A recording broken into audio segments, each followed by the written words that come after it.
Kalau kau urus duit, duit tu tak bertambah.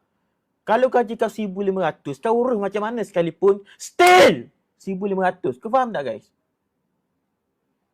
So, B40 jangan benak sangat. Kalau kau B40, kau miskin, belajar untuk buat active income. Belajar untuk buat lebih banyak duit. Tambah pendapatan. Tu guys. Orang miskin, fokus tambah pendapatan bro. Jangan belajar mengurus. Kau tak perlu apa-apa pengurusan. Pengurusan adalah untuk orang yang banyak sangat duit. Dia perlukan ilmu pengurusan yang advance. Sebab duit dia pun advance. Kau tak ada duit. So, tak perlu belajar pengurusan. Belajar penambahan.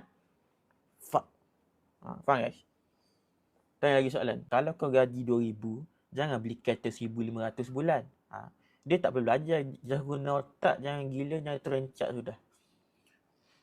B40 dia tak perlu cari ilmu mengurus keuangan. Sebab keuangan kau tak ada.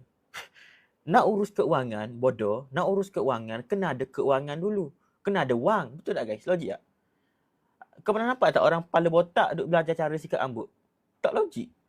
Orang yang kepala botak kena belajar menumbuhkan rambut dahulu. Barulah belajar cara sikat rambut, nak belah tepi ke, belah tengah ke, side part ke, middle part ke. Betul tak guys? Nak buat fade ke. Tu untuk orang yang dah ada rambut. Sama macam finansial. Sama macam duit. Nak belajar mengurus keuangan, portfolio investment, tu untuk orang yang ada wang. Kalau you tak ada wang, jangan sembang lah. Faham tak guys? Fuck management. Fuck financial management. Faham tak guys? Fuck financial management. Bodoh. Ni B40. Lepas tu pergi beria belajar mengurus keuangan. Kau bengong ke? Faham tak guys? Aku tak boleh brain. Kau B40, kau miskin. Lepas tu pergi masuk kelas cara urus keuangan. Kau bangang ke sial? Kalau kau tak ada duit, cari duit. Bukan urus duit. Nak urus kepala otak apa? Duit pun tak ada. Kau nak urus apa? Faham tak guys?